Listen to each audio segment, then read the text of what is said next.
You are now listening to the Minority Trailblazer podcast. Let the story begin.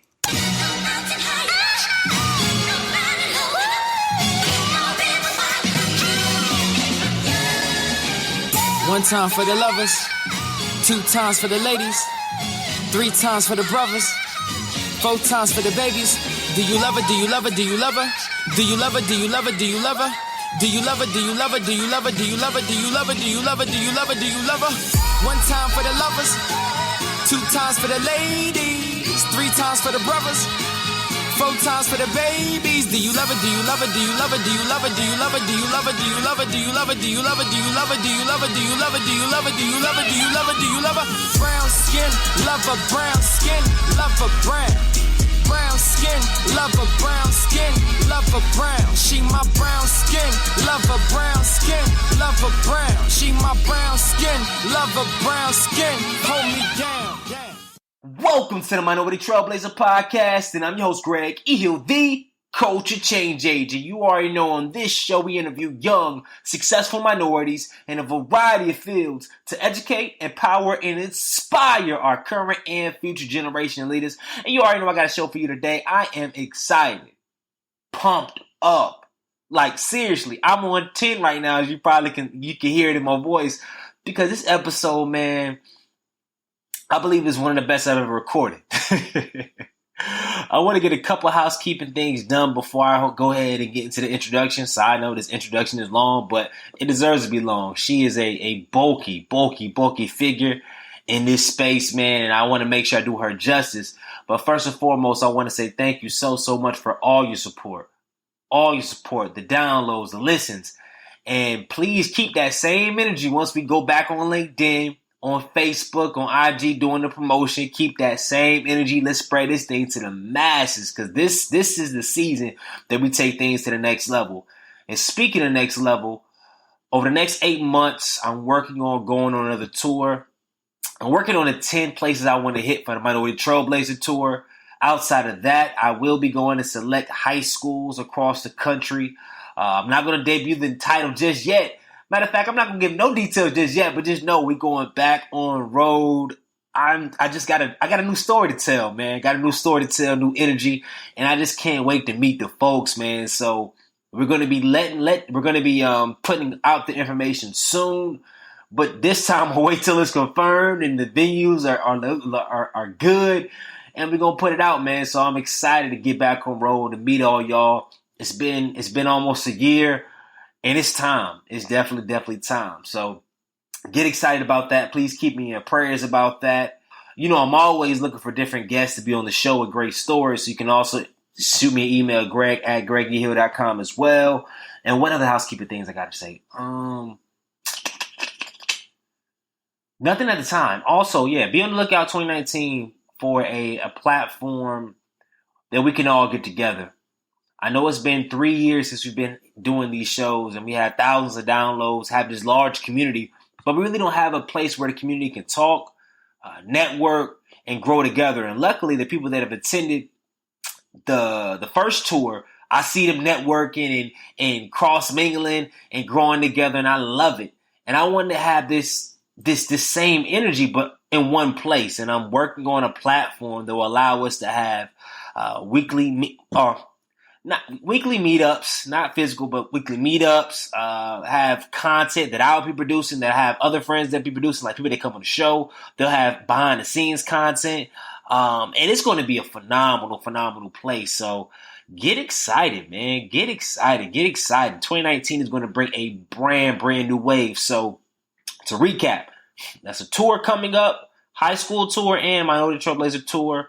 Also, 2019, we will be debuting a platform to bring us all together and allow us to grow together with special and unique content. And what else? I think that's all I got for right now. Before I even read the intro, I want to say a couple of things. One, before I recorded this episode, this is actually the first episode I recorded during my 7th month hiatus. Like, this is the first episode I recorded. So I had to do a lot more editing than usual myself. Like, she was flawless. Me, I'm like, dang, boy, shut up. So I had to do a lot of editing myself. So yeah, I'm just gonna put that out there. But it's still phenomenal. It is a phenomenal episode.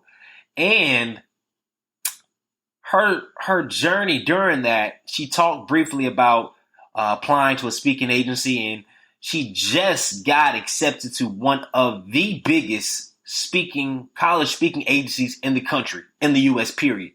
So you get to hear before she got accepted and the trials and tribulations before that. And most importantly, this interview is deep. And I'm just grateful that I have an audience that's accepting of story-based interviews, because of course I can give you the quick 20-minute, okay, how'd you become a professional speaker and what avenues did you use and all these, what are the 5 quick tips to elevate X, Y, and Z and to write a book. And that's cool. And we always try to touch on that during our shows, so it's not just like topical or what if, but the stories that she's going to share on this podcast and the stories that have been through the last 80 plus episodes, I'm just grateful that y'all still rocking with me, man, and y'all pushing this to the forefront, because at the end of the day, we all have access and availability to go get a book or to look at a webinar, do all this other stuff for our career. But having real stories that we can relate to, like going in debt, major credit card debt, being in bad relationships, depression, so many different things that many of our people have shared, dealing with homelessness, dealing with so many different things. And this is a podcast we get to talk about it, but in a nuanced way. And I'm just glad that I have the audience base that allows us to have this platform and that allows us to curate real conversation. And I can't wait also 2019. Should I say this live? I'll say it live. I'm going to be EPing or executive producing one of my own shows. Going to be a video show. I'm going to do 10 episodes. I'm debating on the name, but it might just be the Greg Hill Show.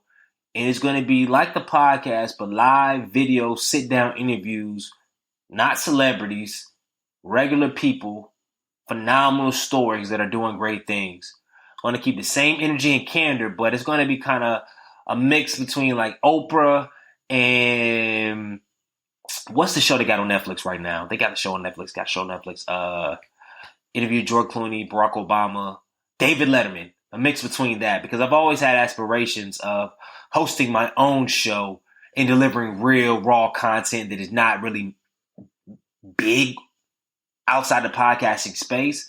In 2019 or late 2018, we're working on it. So for all those people with talent, as far as with producing talent, ideas for the podcast in general, you can always email me at greg@gregehill.com to share with me your ideas and your thoughts. And maybe we can partnership and join, collab. Who knows?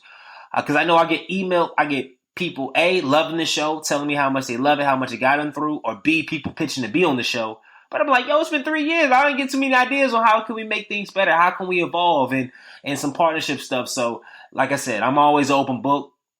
Not to say that everything that comes is going to be taken and used, but I'm always down to grow and take things to that next level. And we're past that. We passed that. Everything got to go to the next level this year and the year beforehand. And we can all do this together, man. So enough of me talking. Like I tell you, this episode, she's a speaker, she's an author, but it's way deeper than that.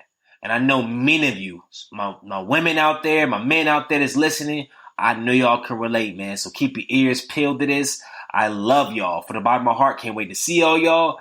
And welcome to the show. Like I always do, I'm going to call it. It's going to be a legendary show. I just feel it in my spirit. This is a person that should have been on the show like 2 years ago, but we finally got her in the booth. And I'm excited to kind of share. And plus, everything is about time. And I think it's happening at the right time. And I can't just wait to share her story. The ups, the downs, and also where it's going to go. I'm going to read a snippet of the bio, and then we going to jump right into it. So first, she inspires students to live life from the driver's seat. Vroom. That was corny, but I just want to do it. I just didn't want to hit the driver's seat. I just want to turn the thing up a little bit. I just got a new car, so, I'm in that space right now. The award-winning keynote speaker and college success enthusiast is the author of The College Strategy, a roadside kit, coaching students to max out the college experience, generate competitive advantage, and enter the interstate of life after college in that third gear. Her work with students began as a recreational summer camp counselor and expanded through numerous roles to include a cheerleading coach, private tutor, resident assistant, orientation team leader, college advisor, personal mentor, and college professor. Goodness gracious. I'm talking about any leadership mentor thing around kids she has done. Her passion for sharing students in the lane of success birthed the driver's seat concept. Currently, the edutainer provides content-packed and research-based empowerment programming for organizations, universities, and community groups. With over 400 hours of presentation delivery, she has referred or rebooked to speak to hundreds of high school and college students. With over 400 hours of presentation delivery, she has been referred or rebooked to speak to hundreds of high school and college students, United States Army soldiers, Job Corps participants, and many other notable organizations, schools, and community groups. The hybridpreneur, and I mean hyperpreneur, we got edutainer, we got a lot of phrases. I love it. She's also an adjunct instructor of speech communications at Anne Arundel Community College, and a communications professional at Washington Metropolitan Area Transit Authority. She received a Bachelor's of Science degree in Mass Communications from Towson University and a Master's of Science degree in Nonprofit Management and Association of Leadership from the University of Maryland University College. In her spare time, she enjoys the company of her favorite college mentee, her sister, Mackenzie. So without further ado, I know that was a lengthy introduction, but a lengthy introduction is necessary for a queen. So without further ado, I would like to introduce Linita Hosten to the Minority Trailblazer podcast. Welcome to the show. Thank you, G. I'm excited to be here. You're right. It is about timing. Nah, I'm more excited, but I'm happy to be here. Happy to be back in the booth. Like, for those of you who don't know, I don't know when this show will actually air. It probably will air after a few episodes of season 5, but this is like my first time in the booth in like maybe five months. So it feels good to be back on the mic, interviewing friends and fam and sharing stories. You excited? Yes, I'm excited. All right. So let's jump right in. First, we always try to start the show off with a quote and then how you apply that quote to your everyday life. So, Linnita, just share with us a quote that you vibing with or one of your favorite quotes and explain to the viewers and the audience, the audience, how they can apply that quote to their everyday life or how you apply that quote to your everyday life. My quote for 2018, no good thing will he withhold from those whom walk upright. And of course, that's a scripture taken from the Bible. I am a Christian. And I just believe that when you do right and you do good by other people, those good things come in return. So that's my theme. My anthem for the year is a reminder to just do it the right way.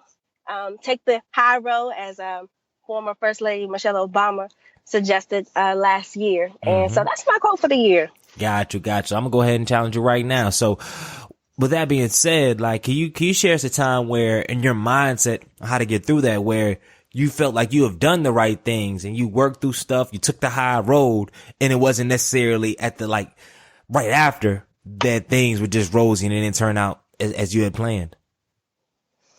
Oh my goodness. I'm trying to think which area I want to take it in. You in the driver's seat. I remember I started coaching as the head high school cheerleading coach at Fairmont Heights High School in Prince George's County, Maryland. And I was young, and I was not a cheerleader. I did not cheer competitively, but I was brought onto the team because I had transferable skills as a dance instructor for a summer camp. And so I worked under the tenure of a head coach for 2 years, and then she left, so the team was passed on to me. And so I built the team from scratch. The skills that I did not know, I went out and I sought training after, and I would get training and bring other people in to teach them skills that I didn't know how to teach. And so when it came time to expand my team, I was referred, 2 young women were referred to me to come in and assist me as my assistant coaches. And they were cheerleaders. So they knew a little bit more than me. They knew the aesthetics of cheerleading, the competitive cheer. But they didn't necessarily know the values of running a team. And so, like I do with my big-hearted self, I gave them a lot of power right off the bat. And I allowed the students to acknowledge them as coach. I gave the students their contact information. I would allow them to lead practices because I knew that I was transitioning away from the team. So I wanted them to feel, empowered. Well, I remember we had a game day. We were in the playoffs and I was running late. I think I was coming from a church ministry meeting, from choir rehearsal. I was running late. Choir rehearsal, always got cat scheduled, all jacked up. So I called them. I said, hey, I'm running 15 minutes late. I'll be there shortly. They said, okay. I pulled up. There was no school bus. So I called them. It was a school bus that passed me on the way, but a lot of school buses pass by on Saturday. So I go inside the building. I see the athletic director, and he's like, "What are you doing here? The bus just left." I said, "Left who?" He was like, "The bus is gone." Let me tell you, I never had steam insert come from out of my nostrils and my earlobe so fast. So I called them. They answered the phone. They was like, "Hey, coach." I said, "Where are you?" She said, "Well, we're headed to the game." I said, "By whose authorization?" Now, mind you, I'm 24. These women are like 30-something. I said, "By whose authorization?" I said, "Have that bus driver turn that bus around at this very moment." She was like, okay. And so the bus pulls up. Now, mind you, my whole team is on the bus. So this is when you do it the right way, right? But I just couldn't. I let them have it with every word I could think of. But ultimately, I was hurt because I allowed them to come in and I had empowered them with good intentions. Mm-hmm. And they kind of took that and turned it around into something that I felt was ugly and selfish. Mm-hmm. And so that was probably a time where I didn't walk up right. And I had to go back the next day when we had practice and apologize for my behavior because I'm always a model to my students first. Would you, so knowing what you know now, would you, like, not knowing what you know now, but just being who you are now, how would you attack this situation? Would you attack it differently or the same? I probably would have got on that bus and not said a thing and waited until I had an opportunity to have them alone. Sometimes you have to delay your thoughts, kind of process it a little bit because I was upset. Mm-hmm. And I could have handled it a better way if I had given myself some time to cool off. So that's what I would have done differently. Got you. That's a very, very, very, very interesting story. So, as we jump on, I mean, everybody knows the show. We like to talk about the past, the present, and the future. And I think the past is so important because at the end of the day, this word has been in my head. It's a regular word, but this word has been in my head. Foundation. Like, foundation is so important. And bring it up. So we want to talk about your foundation, man, who you are, where you come from, and what makes you you. Absolutely. Growing up, I hated my mom. I hated her because she wanted me to be perfect. So I felt nothing average wasn't good enough. It wasn't good enough that I went to school, got good grades, and had good behavior. She was always pushing me to go the extra mile. And I remember she used to make me dress up on the first days of school, and she would tell me first impressions are everything. You want to be set aside from other people. I remember when she filled out my first job application, as soon as I turned 16, she said, if Starbucks calls you, this is what I put on the application, and this is what you're going to say. You need a job. You need to be working. And so very early, I was matured, I would say, by the conversations that my mom would have with me. And it positioned me and set aside my mindset to be different. And ultimately, I was doing so because my mom would always say, your sister's watching you. I have a younger sister. We're 10 years apart. Mm-hmm. And so I would say that was part of the reason that kind of birthed this whole having responsibility for others, wanting to serve, wanting to be set aside, and wanting to be different. I would say that foundational piece came from my early childhood, from my mom. Why do you feel like your mom was so hard on you think? Or so hard on you to be perfect? Like, why do you feel like that was was it just because of the sister, or? No, I think based on the childhood that my mom had, she felt if she had a mom like she was, I guess, demonstrating the motherly quality she was demonstrating to me. If she had that, she would have had a head start in life. And she wouldn't have had, to start off so rough, to having to have been homeless, having children early. She always talked about promiscuity. She talks about just having a rough start, but finding her way in her late 20s. And she always told me, you go to college and get this thing right. You don't have to do it the way that I did it. And did you have a father in your life as well, or? So my biological father was murdered when I was 3. He was in the streets. And my mom remarried when I was 5. Mm-hmm. And I call him dad. That's my stepdad, but I do call him dad. He raised me.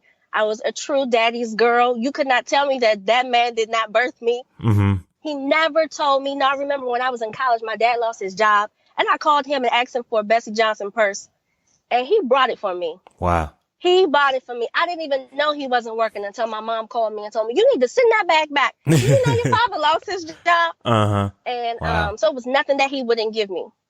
So, yes, I did.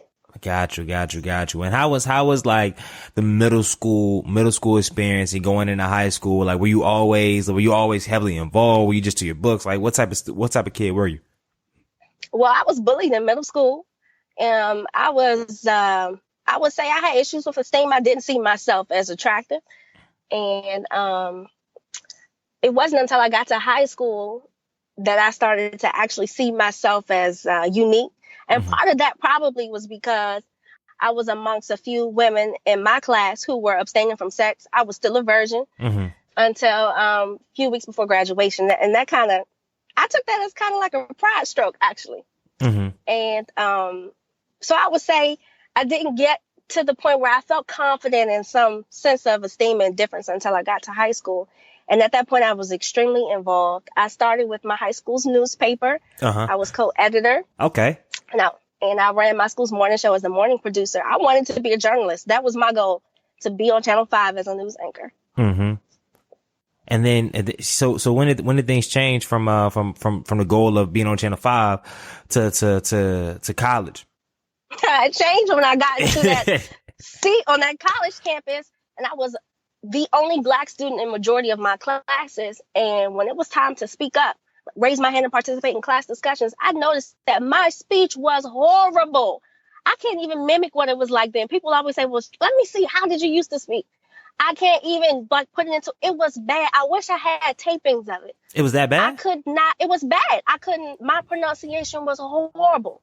I was skipping over words. It really took me being amongst other people who spoke well that made me realize that my speech needed some improvement. And I remember I came home for I think it was winter break, and my mom said, "Why are you talking like that? Why are you talking like those kids at your school?" And I said, "Because I'm trying to change my speech, and I can't break away from it. Like, I'm training myself." And she was like, "You're doing too much. Just speak regular." But I had to force myself to not drop my INGs, to pronounce each syllable in the word. And now it comes natural, but it didn't at first. So it was, I guess, the fear of not being competent enough to be a journalist that kind of had me switch paths. Got you. And then how would you say, because me and my brother have like a 10-year gap as well. Like, how do you continue to? Because I know when I was in the house, the relationship was really, really, really good. And then as I kind of got involved in college and everything else, and I was only 45 minutes away, but in college for me, 45 minutes away felt like 10 hours. Like, I never really went back home and whatnot. So I know he's about to graduate high school now, but how do you? And this is just for people in the audience that may have a gap within their siblings and whatnot. Like, what is some do you feel like you stayed as connected, or how did that process play out for you? Well, when I went off to school, I was 17 and she was 7. So she wasn't at the stage where she would call me, to check on me. That didn't come until later on. So I would call her. And when I had free time or when we had activities that I thought she would enjoy, I would ask my mom to bring her down. So she had been on the campus. She was very familiar. Everybody knew she was my sister. She would spend the night and everything. And now she's in college, and her first few weeks, I would call her. And now she calls me. We talk at least if not every day, definitely every other day. And so, and the irony is, when I was in high school, my mom used to make me bring her everywhere, and I hated that. Even on my first date, she said, "If your sister can't go, you can't go." Hold on. And your sister went on your first date? Yes, my first date. What? My mom is off the chain. Yeah, she said, "If your sister can't go, you can't go." So she was with us. We were at Applebee's, and she was with us eating too. He brought her meal too. Oh man! So I hated the fact that I had to trail her along, but it made us close because then we didn't want to be separate. When we got to the point where she had an option of going or staying, she said, "I want to come. I want to go with you." And so that's kind of how I think it was initially forced, and then it kind of became the norm. I got you. That's hilarious. I want to jump back to one critical thing before we move forward. And we talk about self-esteem, because it's crazy that a lot of us, struggle with self-esteem growing up. Just the culture we live in America, that it's in certain schools and certain things, you're always going to question yourself. And then, what they have as beauty online and on TV, etc. But the crazy thing is, a lot of us continue to hold those things on even to adulthood. Like it's a lot of times it doesn't even stop. So I do want to share what's your take? Cause I know you speak to a lot of audience, multicolors, male, female, whatever. But I know some of your audiences that you love to talk to and then you can bond the most with as women. So when you attack the self-esteem, how do you typically attack it, knowing that sometimes we're all still growing in that self-love space? Mm-hmm. I would say I always remind students that your esteem doesn't come from your outside. It comes from the internal gifts that you've been given. And so if you're having issues with identifying what makes you different and unique, what are you good at? What have other people identified or asked you? How do you do that? And can you teach me? Because when you have this uniqueness or these attributes that no one can duplicate, that is where you feel most valued. And so like if you do hair, if you can lay tracks, if you can braid hair, that stuff is rooted in your esteem. Like, oh, she lays the best tracks, or oh, he cuts the best hair, and he has the best hot sausage and popsicle business out his backpack. Uh-huh. And so what is it that you're good at? Cultivate that, and that in exchange will increase your self-esteem and how you feel about yourself. On the flip side, it's those people who struggle with identity and low self-esteem whom have not identified what makes them different or unique, or what makes them valuable. Like what do they bring to the table? Those are the people who still struggle, even as adults, with am I good enough or am I attractive? Because they haven't found it yet. And what I tell most of those women is you got to get involved in some things. We can't be a consumer of social media, of businesses, of shopping, of media. You have to learn to create things, because that's actually where you develop kind of like what you're good at. You have to start getting involved where you create things. Does that make sense? No, I think that does make sense, because because you answered the question right. I was about to ask that. A lot of times I see students, or just in general people, not even students, like people in general is like, well, I don't necessarily know what I'm good at.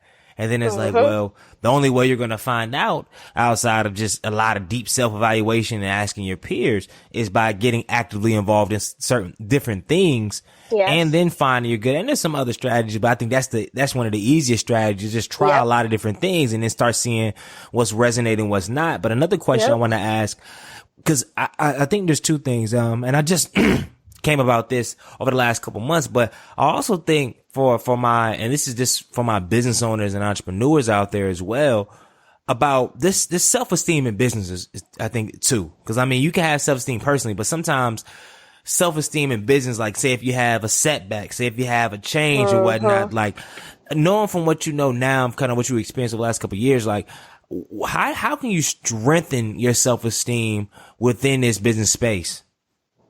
Oh my God, it's so hard. If I could just be honest, it is hard. And you know what? I never thought about that it can be different, or your individual personal esteem can stand aside from the esteem and confidence that you have in your business.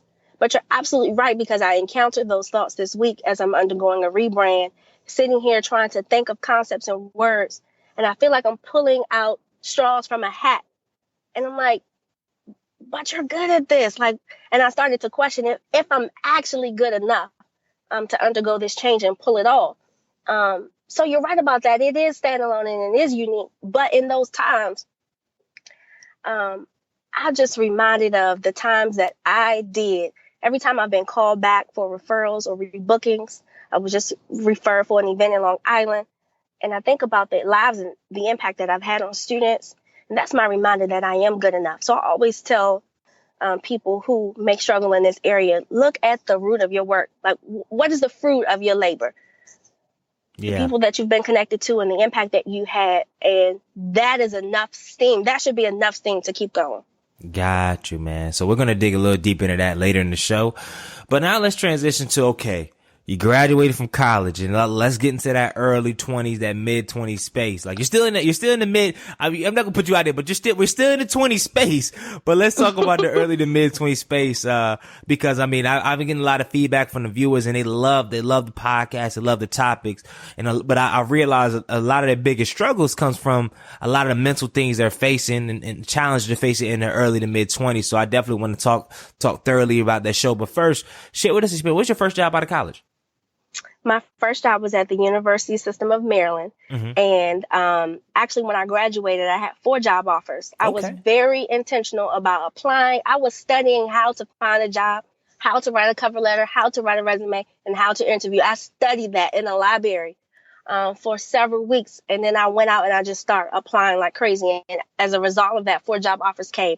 I chose the University System of Maryland because the work that I would be doing would be most connected to students of all the other positions. And it was the best decision I ever made. In fact, I do believe it was God's divine assignment because the extension to my phone number was the last digits of my social security. And it was just good placement. I was just like, it was just amazing. So while I was at the University System of Maryland, I was overseeing, the state had got this large grant and they wanted to promote college preparation starting at the elementary school at 6th grade. Mm-hmm. And the research stated that if you get students' mind engaged and their thoughts involved in college early, that they'd be more likely to attend and or increase their chances of graduating. And so the state only had statistics. So they hired me to basically brand it. So I was not only the face of the campaign, but I created all the marketing materials and all the presentations. And so I would go out on behalf of the university system. I had been to every middle school in the state of Maryland. Wow. Putting all these miles on my car, but I was doing back to school nights, college and career readiness seminars. I did graduation speeches. I was just, for 4 years, I was just speaking. And, are you serious? I didn't know. Yes. I didn't even know this. And someone had approached me. It was a woman. She was having an event in Prince William County for young women. She said, I want you to come to my event. I want you to speak. Do you speak on anything else? And I laughed. I said, no, you want me to speak about college? Because, that's what I speak about. And she said, you should consider that. And so that was the first time I heard it. The second time was from a guy. And I think I mentioned this story to you before. But he happened to be speaking also at an event where I was sharing at a college career night. And afterwards, I guess he had watched the presentation that I gave. And he said, I want to have lunch because I got some ideas I want to run past you. So we sat down, we had lunch like the next week. And he came with a notebook and he said to me, have you ever thought about speaking? Like, as a thing, as your thing. Mm-hmm. And I said, no. And he said, as a result of seeing you today, you need to be. You missing something.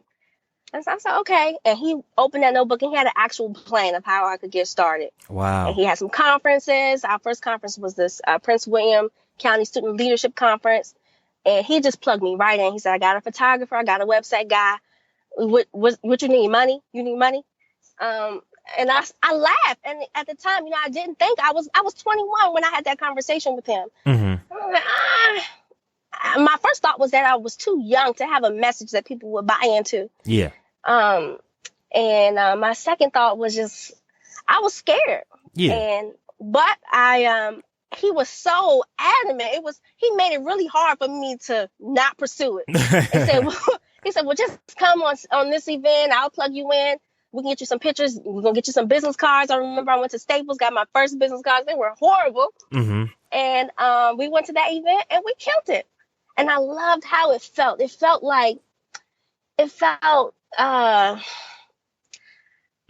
rewarding. It felt fulfilling. It felt like that's where I was supposed to be as a result of that conference. Mm-hmm. And from there, that's how it started. That's exactly how I started. That was how I started as an official speaker.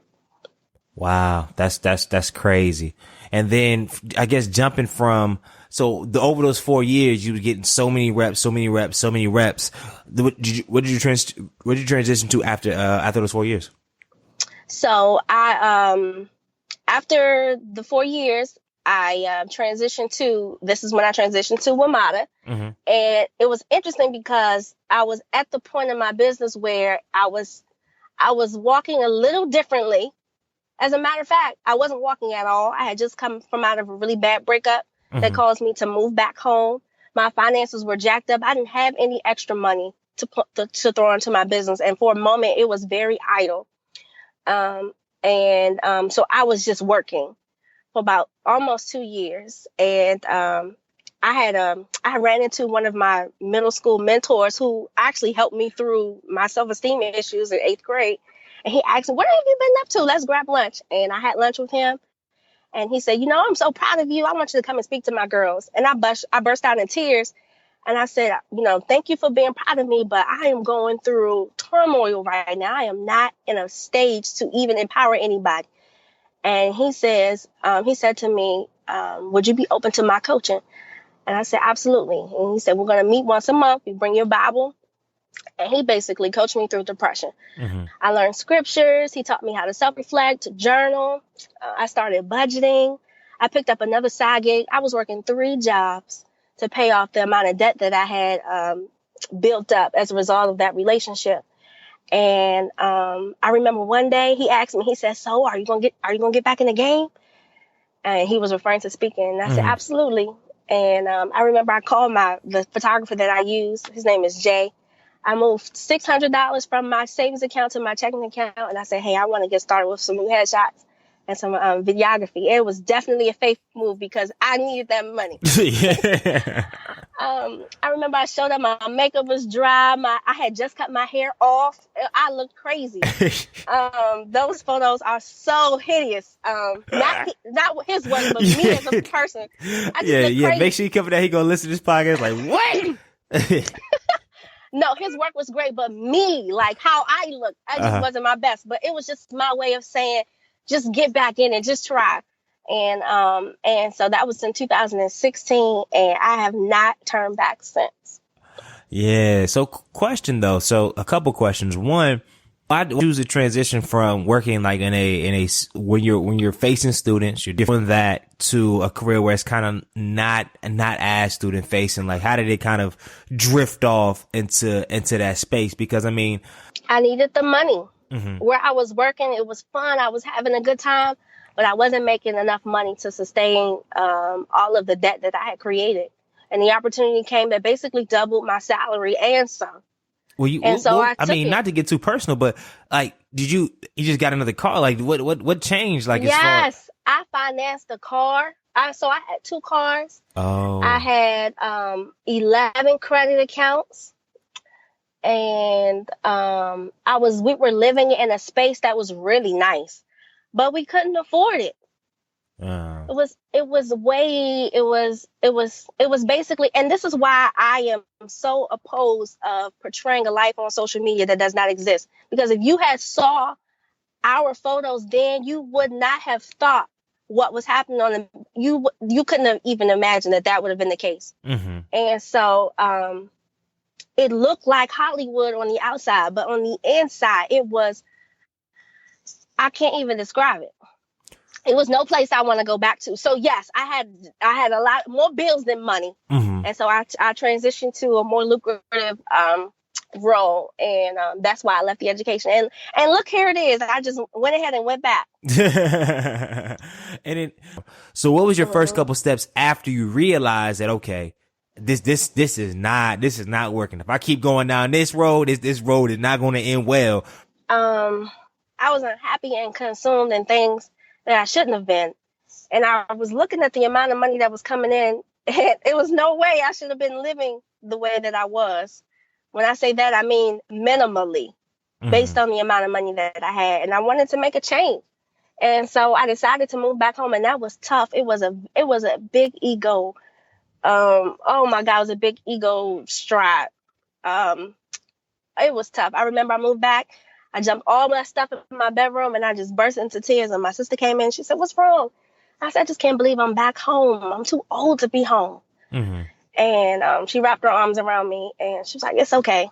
It's okay." And so I would say moving back home was my opportunity to reset, because if I had not been able to go back home, I would not have been able to save enough money to position the brand in the way that it has been positioned now.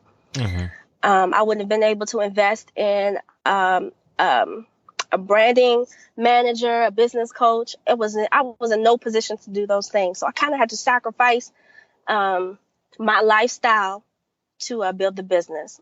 And I would say what got me back to education was, I was working the night shift. I wrote my book, The College Strategy, on the night shift. I used to work 8 p.m. to 4 a.m. Goodness gracious. I still don't know how you did that. And let me tell you, sometimes I would have gigs at 8 a.m. and I would stay awake. I would go to the gym for an hour and a half, kill it, go home, beat my face, and show up at 8 a.m. and ready. And when I get up there, you would never know I had never been to sleep. So some days were 24-hour days. And I guess as a result of having to do that for so long, after I had paid off a lot of that debt, for interview professor role, or it hired me on the spot. Wow. Said, can you teach this? Can you teach this semester? Like, cause it was July. She said, can you start in August?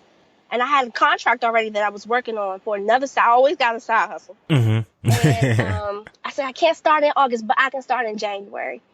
And I guess seeing that I was still of value to that community, that's kind of what I guess prompted the desire to get back into the education space. Got you. Yeah, that's critical. And it's crazy that you say all this, because it's like, I was reading Kevin Hart's book, and there was a stage, and this was after, like, he had kind of blew up in a certain sense. Like, he had some stuff on NBC. He had Soul Plane. Even though Soul Plane was a disaster, he still made some good money from it. He got exposure from it. He was on, and he had a kid. He had his first child, and he was on stage, and this was Laughing My Pain or something. One of his first or second one, and he killed it. Like, he killed it. But in the book, it shows the alternate version where he killed it. But at the end, outstage, he said, like, his life was in disarray. Like, I mean, he was drunk. He was always drinking. Him and his wife, and they were fighting. There was a lot of domestic violence. They were going through divorce because they shouldn't have got married in the first place. That's what he said. I'm not saying that, but he shouldn't have got married in the first place. And there was a lot of stuff behind it. And I say all that to say is because I will say, for anybody that's in the public figure space, not even just in speakers, but in politicians, or just anybody that has to or that aspires to live a public life in this space, is that you still have to be strong, even when, or not, I wouldn't say strong. I don't know how to even prose these words, because it's still a battle even for myself, because even when you go through stuff, you still got to show, like, that's when I realized that I was a professional. And even when I was like going through stuff, and when the clock came on, you still was able to go and get it. However, it's a weird mental thing though, because it's like, you're still able to produce at a high level and people are encouraged, but in your head, you're like, because you still got to go back home. You still got to get in the car. And it's like, am I living a lie? Like, hold up. Like, sometimes I always used to think, like, hold up. But just because that's my profession doesn't mean that I always have to be the most motivational guy. But it's still a struggle. I think that's a struggle that a lot of people probably face. It is. And I think it can create just happiness. And it's a lot of hard work to remain on top of your game and be happy, like in a happy place. It takes a lot of reflection, a lot of just being in good company and good space. It's hard work. It is very difficult being in public eye, yes. But I just think, in general, just to get on the happiness piece, this is just what I've seen, what I've witnessed myself, what I've seen from others over the last couple years. Like, I'm 28 right now. And I believe ever since 20 to 24 was like everything for me in my space. It was like happy go lucky time, whatever, for the most part. But then around 24, 28, all the conversations I had, I felt like a lot of my friends, we had great conversations. We were moving forward and a lot of stuff, but I still feel in a sense like we were kind of searching for happiness in certain things. But I used to always think like, why am I searching for happiness? Like, what? Like, we're doing some of the stuff that I wanted to do. We're doing things. We're moving forward. But then I had to like redefine happiness, because sometimes what society has, what is happiness is, and what your family has, what happiness is, and then kind of what you think that happiness is not necessarily what it really is. Like, all right, let me get real. Like, so say, for instance, if happiness is me, is having a family or having a relationship. So if I don't have those things right now, am I striving for happiness? Is that a way to live? Like, and I don't think that's necessarily the case. So how do you define happiness right now? And then how is your and the bigger question is, how has your definition of happiness changed over the last few years? Oh my goodness. I just had this conversation with my mom, because she asked me, because I have been on a sabbatical for last 2 months. She asked me, is everything okay? Because you seem different. You don't seem happy. And I said to her, no. She said, if you could change anything, would you change anything? Or is there something that you don't have that you wish you had? And I said, I would love to have a family. I would love to be dating I would love to be, in a committed relationship. I want kids. I want to be on my own. I'm supposed to be in my house by now. Mm-hmm. And she said to me, just wait your turn, wait your time. It's just a timing thing and not to rush it. And so, as a result of that conversation with her, I had to reflect, am I happy? Am I happy? And I think that, when I think about what those things would bring, that doesn't create happiness. Honestly, that creates more responsibility and more havoc, and more energy. It does. So, and that's how I know that it's the societal. It's not how I personally feel. It's the pressures that I get from people in my church family and my family, even my dad. When am I going to have grandkids? It's those pressures that I think create the illusion that I'm not happy. But when I really think about the success that I've had and how far I've come, and that's kind of where I get in the space where, okay, you better be happy. You got a lot to be happy about. Mm-hmm. And so I have to be intentional, honestly, about creating my happiness. Because I have those moments where I feel sad because I feel like I'm missing something. I do. So it's very intentional for me. And I think that's something that we all could take from it, just in general. And it's crazy you say that.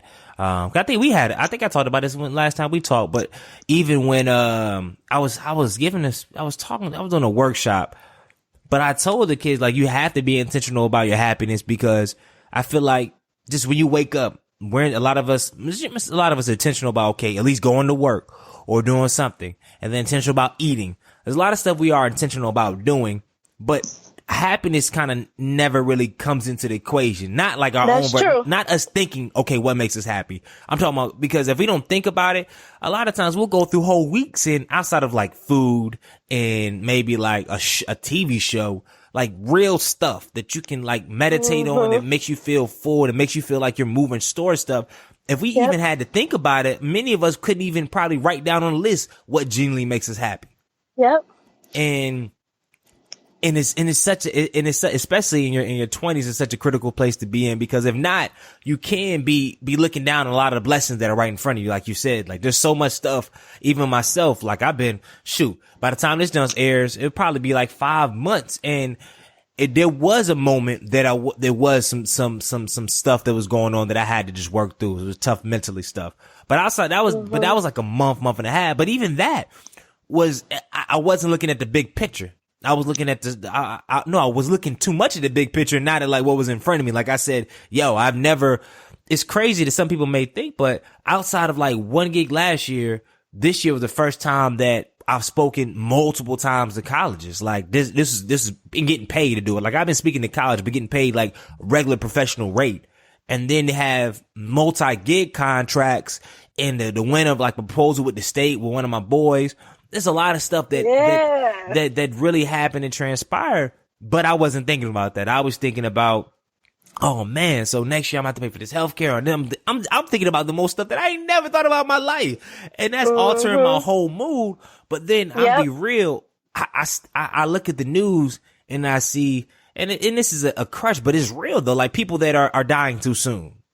Like people that are, and even people that are older that have passed away. I'm like, yo, what is really important right now? Because I said when my time is called, I really want to make sure that I utilize every moment, not just moments when I have a family, not just moments when I'm 36 or 40 when I'm watching grandkids. Like, no, like what about the moments that I'm struggling to build something? That's a good moment. I want, because I mean, when you get it, then it's like, hold up, it's a whole different experience. So It is. And you're right. I would say the 20s is more difficult, because that's when we really start to branch out from your original group of friends, and they start to have families or children, or they start to excel in their careers, sometimes more faster than you, depending on what you study. Sometimes they move away, they're getting promotions. And if depending on where you are and what space you're in, they could be growing in spirituality. You may feel less than, or you may feel like they're moving a little faster than you. I feel like that happens. That is when you start to question, like, am I in a good space? Am I happy? Am I just doing a good job? Am I on the right path? And it does take intentionality of the people that you're surrounded by and the things that you consume. That's why that social media thing, man, you gotta stop scrolling. Sometimes you just gotta be in the moment. If you keep scrolling all day, yeah, you won't be in position to be unhappy and sad. You are. I mean, it's just the fact, because I mean, from a worldly perspective, I don't care who you are. When you go on this online space, there's always going to be somebody that's somewhere that you're not. Somebody that has something to do. I don't care. This is not, I mean, I'm talking about even Drake probably go in and like, hold up, look at this billionaire on the yacht. And the billionaires probably they're looking at us. It's crazy. Like the billionaires look at us like, oh, they can go to the mall without having being noticed. Like this is so like, it's everything. Like, oh man, you hit on the head. You got it. That's a point. I don't know what the point's going to look like on a speech, but you got to hit that, because you go online, you're going to find something to tell you you're not where you need to be, or you're not this. And sometimes your behind ain't where you need to be. But most of the time, like we be tripping over stuff. And it's like, hold up, man. Like this is what you called to do. You got to make the most of it. And I'm glad that you hit on that. So let's talk about this though. What played into your role of rebranding? Like, when did you feel that you had to rebrand? The reason why I pose this question is because you are in the middle of rebranding your profile online and a lot of other different things.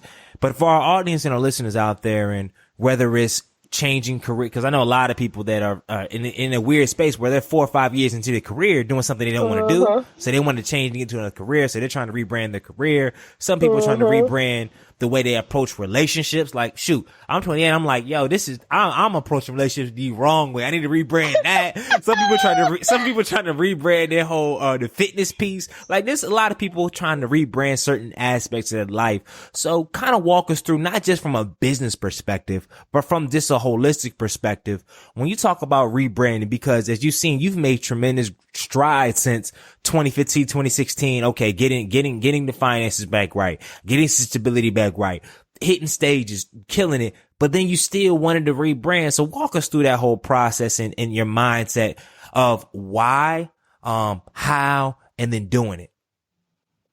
When I hired my business coach in January, he looked at my profiles and all of what I've been doing. And let me back up for a second. I'm back all the way up. I applied for a speakers agency, and I got a call from the speakers agency, the founder. I guess you can call him the CEO. He called me and he said, I had a chance to look at your application. You made it to the final round, and this is a very competitive process. They were only taking 10 people. They had over 100 applications. He said, you make it to the finals round, but you're not quite ready. Out of a 10, I'll give you about an 8. And here's some things I want you to change. You're too churchy, and not every audience is going to respond to that. Some people are going to be offended by some of the things that you say. And not saying that you can't express your spirituality, but you got to find another way to do it. Mm-hmm. He said, your messages are too cliche and generalized. There's nothing about you that makes you unique or different. And I can find so many other people who are doing what you're doing, and definitely they aren't getting paid for it, and definitely not the amount of money that we would be asking for from universities to pay you. So he basically called me a generalist and a church girl. Mm-hmm. But he said I was a phenomenal speaker.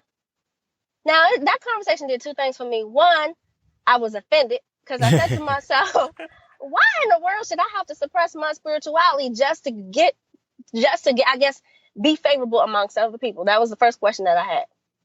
And then two, maybe I am a generalist. And there's nothing what I'm saying, there's nothing that I'm saying that has not already been said before. So it was a challenge for me to really, really stop and, I guess, process what exactly was the message that I was sharing and how can I be unique in my own space. And that was in 2016, the end half. And so I did a rebrand. 2017, I did it. I thought it was good. Now, it did position me to get more paid gigs when I did position it this time, and I targeted women, and I changed the look, the imagery. I changed some of my keynotes, but I kept some of the same content, and it was good. And I wrote the book that year as well, and that also kind of, it created a little vagueness because although I was targeting women, my book is for both genders. And so people would ask me, well, do you speak to girls? Do you only speak to girls about this? And so, okay, there was I guess some confusing parts there. So when I hired my brand, so fast forward. So when I hired my business coach in January, he said to me, your stuff is cute, but it's not marketable. There, you got some loopholes that you're missing. He said, you're a great speaker. I wouldn't take that away from you. I know if I gave you a microphone and a topic, you would kill it, but your content needs more value. And he walked me through how to do that. And he said to me, you don't technically have a brand. You have an image. You have a great online image, but you don't have a brand. A brand is it's basically if someone can sum up what you talk about in one word, and when you leave the stage, they remember that one word. That's your brand. You don't have that. And he basically said, I want to position you so that you do. And that's why I rebranded. And I'll say this, for somebody who is looking to rebrand their professional track or their career, the hardest part was we believe sometimes what we're doing because it is getting results that is good enough. The change is uncomfortable.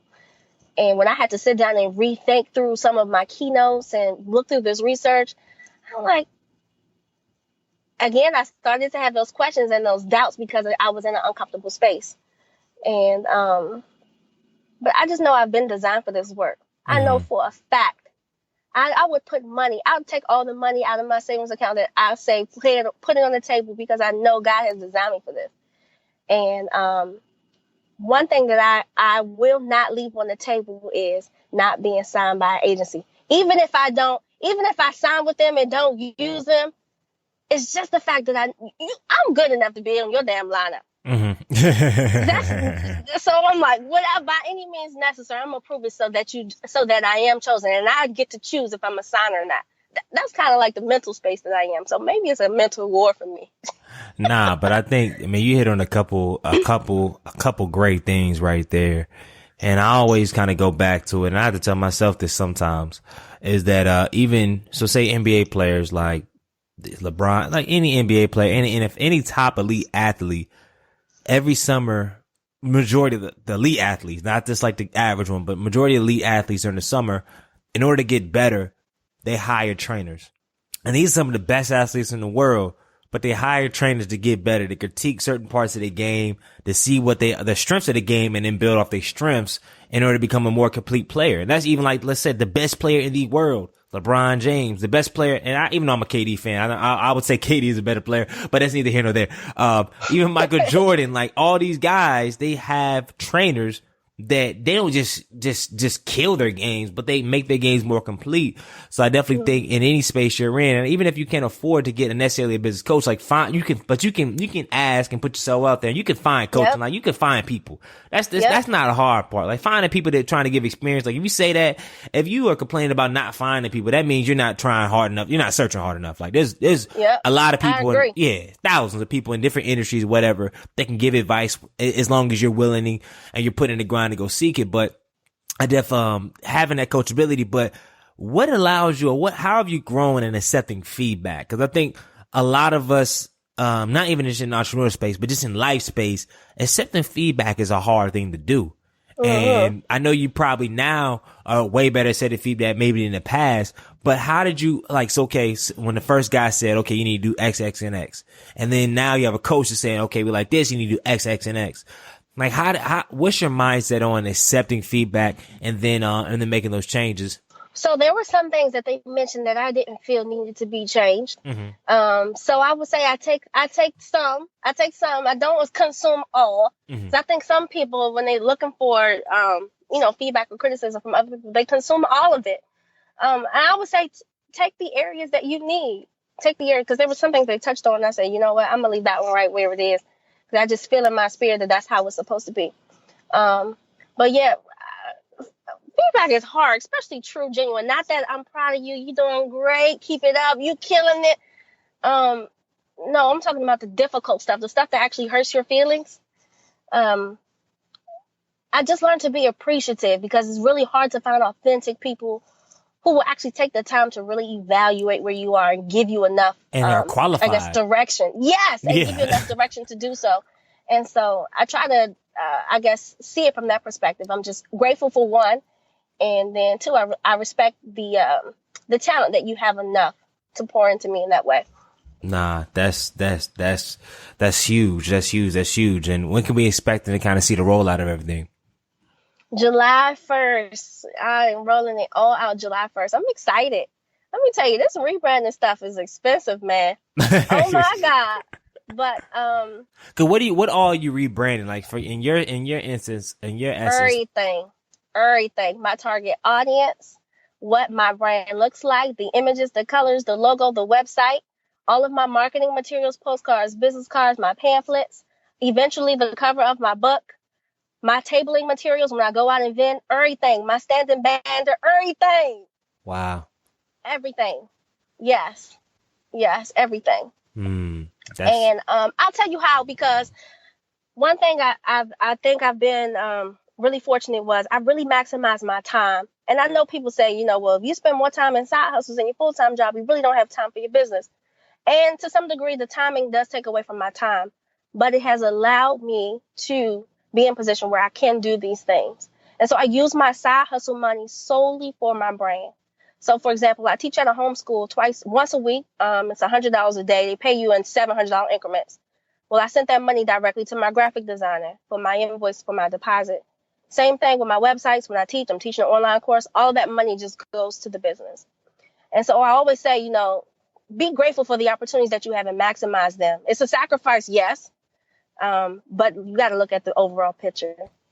Yeah, and I think this time thing also gets misconstrued as well, because a lot of people, when they say, okay, I want to quit my job and focus full time on this entrepreneurship thing, it's or just in general, even if it's an entrepreneur, whether it's I want to be a professional basketball player, I want to be a singer, whatever.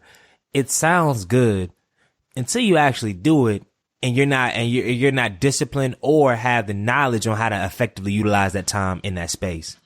Yeah. So it's like, okay, you want to full time or with the basketball thing or being a singer. Okay, how are you going to fill this 9-hour gap now? Or now you have 24 hours in a day to do this. How are you going to fill this gap? Like what exactly are you going to do? And not for the first week. What about the second week? What about the third week? What about the second month? What about the third month? What about the fourth month? And a lot of us don't really, and even myself, I didn't think about it. I was like, okay, I had a lot of stuff to do first few months, but it's like, hold up. About 7 months in, okay, what do you have to do on an everyday basis? Like, what's your schedule this week? What's your schedule next week? And not to say you have to have the whole future planned out, but if you say, oh, I'm going to utilize all this time and your time is still inefficient, you was better off doing the full time, boy, and then using your off time, building a thing. Like, there was certain times, even to this day, I'm like, hold up. Even when I had a full time job, I was just as productive outside of I didn't have the affordability to say take off a Tuesday and go speak for an hour. Like that's one of the things I couldn't do. But outside of like the actual speaking gigs, all the other stuff, I was cranking out more podcasts. I was blogging. That's when I was still writing. So I was blogging, doing all this other stuff. So I think there's a big misnomer on time, and we have to be really official and be real with ourselves when we think about time. And then make sure that we have the qualified people that can help us with the schedule in order to really maximize it. Yep, I totally agree. So, as we go before we get to the culture change round or rapid fire round, I want to say, what do you want your lasting legacy to be? Oddly enough, whenever I go to a funeral, and I went to one last month, I always think about if that were me lying there, the people that would come, what would they say about the impact that I've had on their lives? And who would really show up? Who would take off from work? Who would travel down to where I was being buried to celebrate my life? And what would their energies be? Oddly enough, I think about that often when I attend funerals. And my thought process was, I hope that they would be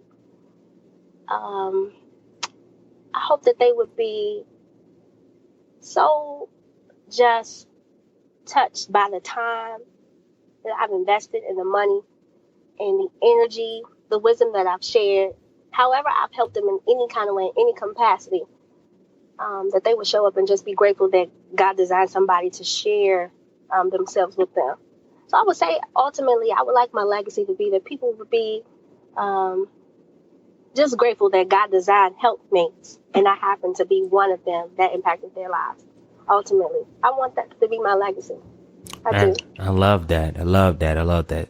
And there's a question that I always typically ask in the middle that I just forgot. And it's a real critical question I want to ask before we go into the rapid fire culture change, round is, and I usually ask it at the beginning. G, what you slipping, G? If you can think about, one of your more difficult situations that you had in life and think about what you learned from it. And you can pose it as what you learned from it, or pose it as if think about the situation and you had the opportunity to talk to yourself, knowing what you know now about that situation. Like, what would you say to yourself? Because I always want to kind of level the playing field, because everybody that's been on the show, in every situation ain't the same. Like some have some deep, like, whoa, but this a troubling or a trial that you've overcame, and then the lessons learned from that.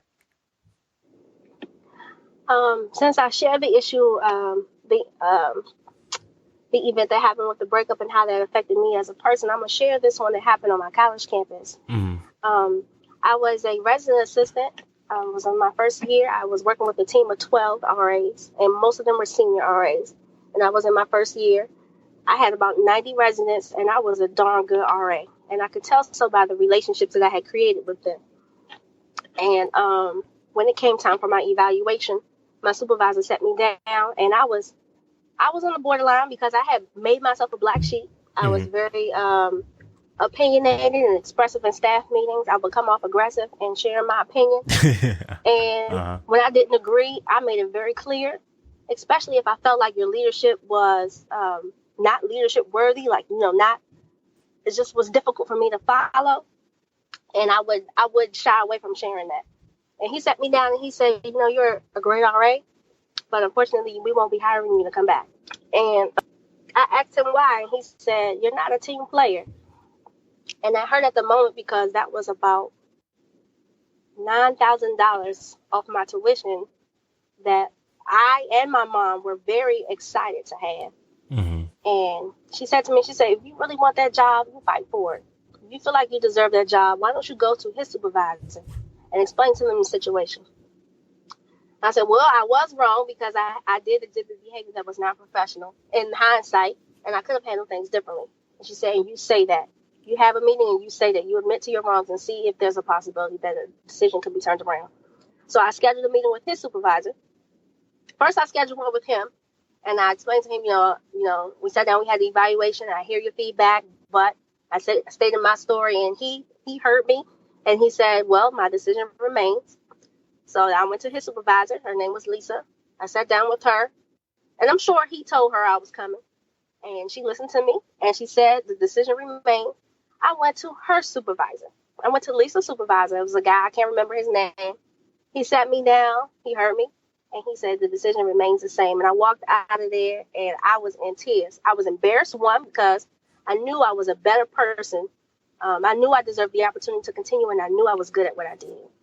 And I was embarrassed, too, because those who had been rehired, I knew they weren't as good as me.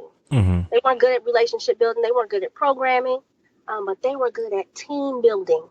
They were good amongst the team. They were cohesive and understanding. They could express their indifferences professionally, and that's what distinguished them from me.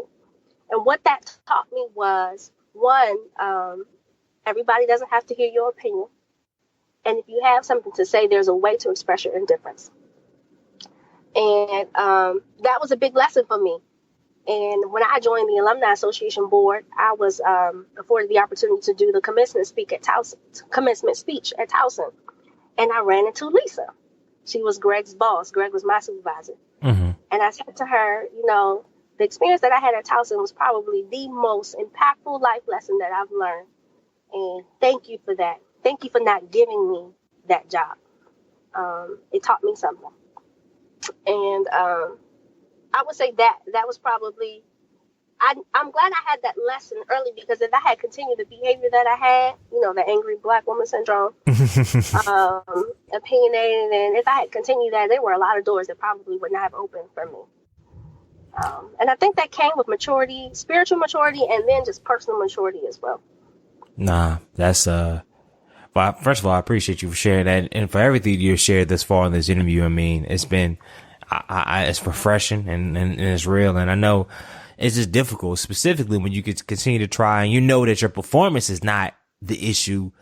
It's other things. And it's hard to sometimes take a step back and to really assess that and then, and then to make those changes. And sometimes though, and I don't know, I'm going to talk about it probably more in depth on another podcast, but sometimes even though you go through that situation, it's hard in the future when you get in certain situations to kind of to have that same level of grit because you remember that past failure. Like there's something about shame of failure. Like even once you're through with it, the shame and like say for instance, if next time there's something, okay, say if you are being a team player, you're doing what you need to do, and say if you didn't get a proposal or a contract, and then instead of you actually fighting for it, going to somebody else to continue to go, and you're like, I remember the last time, and you've changed, but you're still kind of afraid because of what happened last time.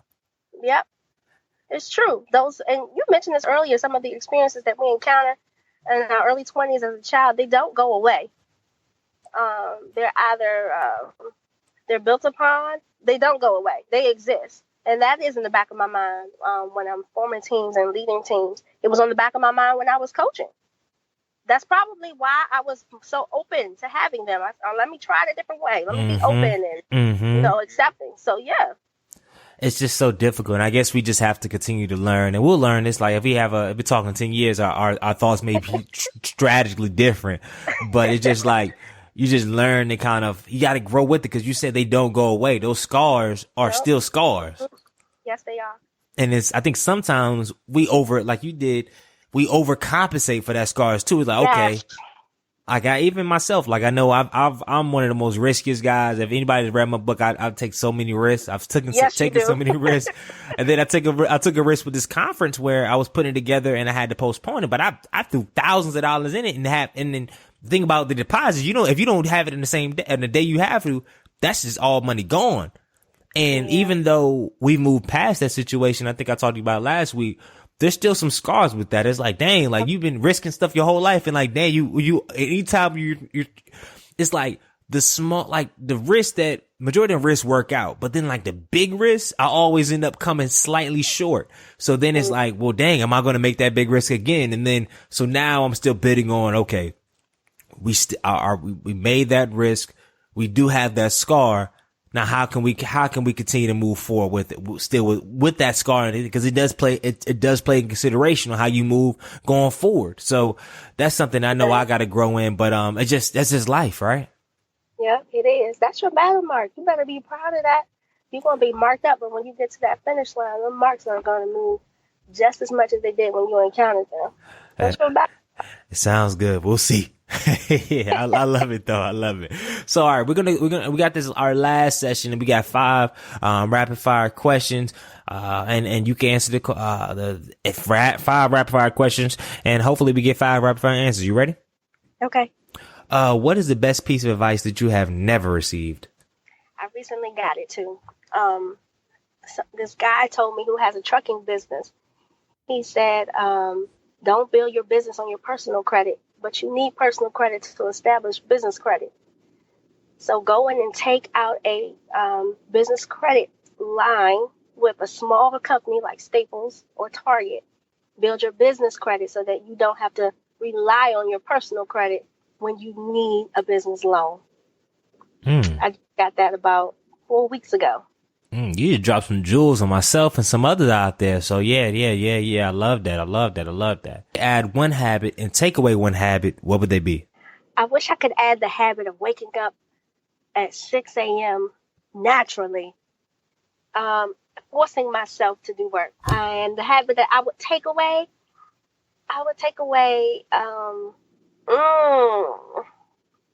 feeling like I have to buy a new outfit every time I go and speak. You buy a new outfit every time? Sometimes, 75% of the time, yes. And it's a habit that I really... Man, you must got a lot of gear. Do you give away some gear?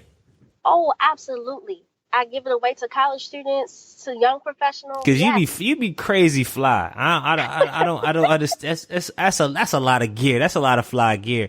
And I'm the opposite. I feel like I'm recycling the same three looks every single time. You know what you're gonna get. It's gonna be that blazer boy. It's gonna be the navy boy. Or it's gonna be the gray boy. That's it. You're not getting no more looks. Same color combos. I might change the tie, but I need to get like you. I do. And I'm working on that. As a matter of fact, I'm going to work on that in 2018. I am. We shall see. What would you say is your favorite movie and why? Ooh, Movie or book? I love okay, I'll give you my movie. Double Jeopardy was my favorite movie. It's like a 90s movie. Oh yeah, and that what I junk's so loved about cunning. Huh? Yeah, that junk is a thriller. I love I just didn't expect for that for her to still be living. I'm like, how in the world did you do that?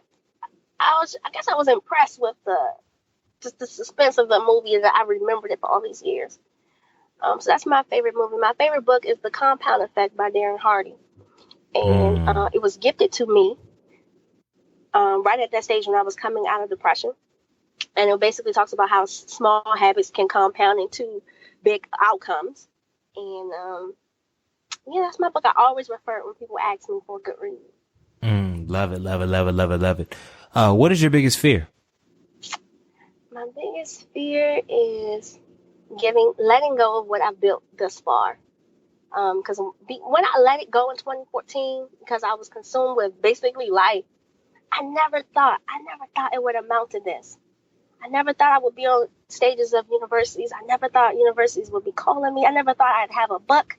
I never thought I'd sell over 200 copies of my book.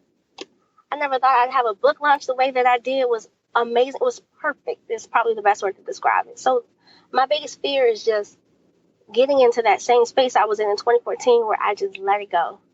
That's my fear. And then the last question of this round is, if you were the president of the United States, what do you think is the first thing you would do? Oh, I'm changing the school system. I can't think about anything else, but I would like to change the way teachers are taught to teach. Experiential learning should be the core of the curriculum. Social skills, the need for students to be expressive, and for that to be added into the curriculum, for career exploration to happen in a more very engaging way, not just in theory, like on paper or examples of people. I mean, like actually exposing kids to what those roles look like very early. I'm going straight for the school system, so y'all can make me president if you want to. I love it. I love it. So that's the end of the culture change round, and we have 2 more questions left, and then it's a wrap with the show. So before I get into the last question, I did have one question that I always ask, and if you walk into this room, right, and you walk into the room, and the person beside you, or not the person that's sitting down in the desk, is actually you at 19 years old, right? Knowing what you know now, what would you tell to yourself, a 19-year-old Linnita? Don't be so feisty. If things aren't going your way, that's normal. The best way to influence people is not to push them. You influence them by exhibiting good character traits and exhibiting to them the same way that you would want to be influenced. I will also tell myself, stop being so aggressive. And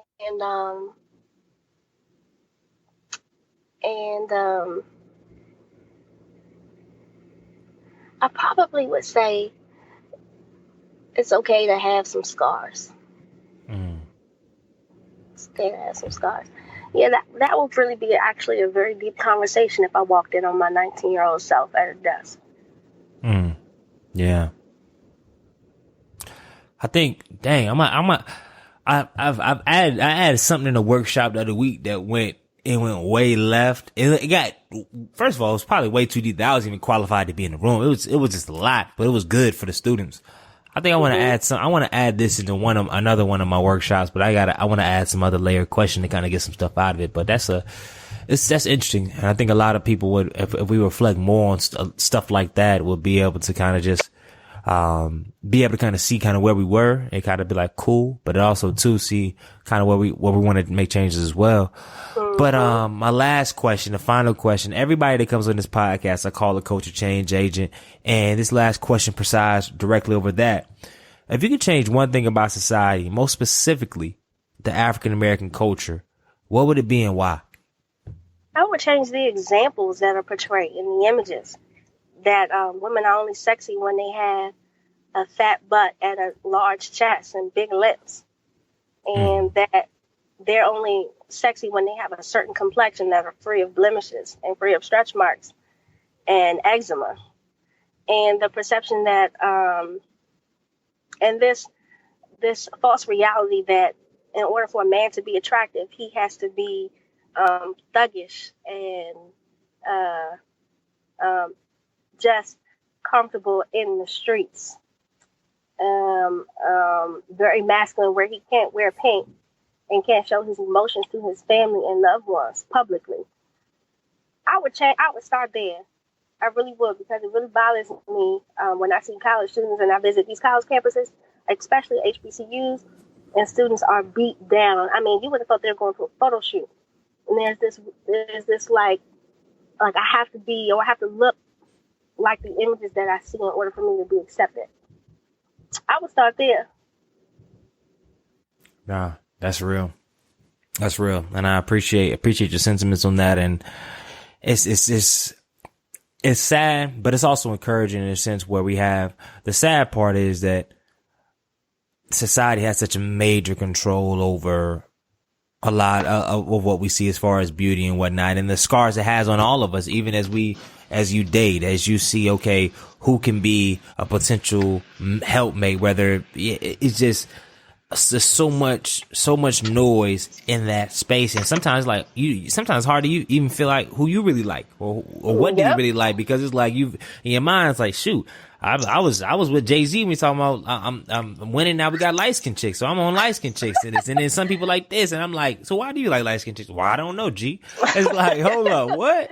So it's just a lot. And then there's certain types and it's like, okay, I need natural. I need this. It's like, it's just, instead of just liking people for who they are, it's like, cause I mean, at the end of the day, and I have to force myself to think about this, and I don't want to take this to a drastic extent, but it is true. We're all really just skin and bones, right? Like some of us have some thicker skin. Some of us had just we're really just bones. Like we're dying on a daily basis for the most part. So yeah, I definitely do agree with that. But I think the optimistic or the great thing about it is, for the most part, we have a very great generation of talented of women and men that are moving forward and that are hopefully reshaping these norms. You feel me? And I think I totally agree. As long as we continue at a younger age, I mean, just doing this and not letting just Drake's women's anthem power what we think nice for what, like, come on, bro. I mean, and I'm a Drake fan, but it's like, but it's like, I love the song. I love the video, but it's like, hold up, man. These are like there's so many other women that are not in Hollywood, that are in corporate, that are in, just mothers, and it's not even on no career type stuff, just good people. And I think if we can continue to push good people to the front, I think the world can make change. 'Cause there's good business people that are not good people. That we I want to identify with, want to do all this other stuff. But at the end of the day, when you leave this earth, though, of course you can leave something to your family. You would try to abstain from people having to do a GoFundMe for your funeral, but you're not going to take none of that with you. It ain't like you're not. So I think the value, and I think if we can come back to a culture where we really value people, not value what they can bring to us, not value what they can give to us, what they can provide, but we can just value people for who they are. I mean, I think that culture right there is exciting. As we conclude, can you share with us where can we find you on social media? Where can we hit you up? Where we can keep in touch? Where we can keep, stay on tap to what you got planned next? Awesome. So I'm on every social media outlet, Instagram, Facebook, Twitter, YouTube, Linita Hosten, LINNITA HOSTEN. You can find me online at LinitaHosten.com or takethedriverseat.com. Either or, those are all my handles.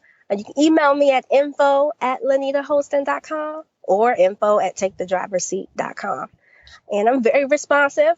So shoot me an email if you have questions. If I can help you in any way, I'll make myself a resource. Amen, amen, amen. Everybody, we got that. It will be in the show notes. So find a Minority Trailblazer Nation. And from the bottom of my heart, I would like to thank you so much for giving me well over an hour of your time on the comeback episode, man. I really appreciate it. Yes, I'm excited to have joined you, and thank you for making this platform for others and empowering and inspire them. And you inspire me, and I'm glad that we were able to connect. Oh, no doubt, no doubt. So, Minority Trailblazer Nation, you already know what to do. You already know what to do. I need to do two things and two things only. One, make sure you leave a review on the podcast. And two, change the freaking culture. Good night.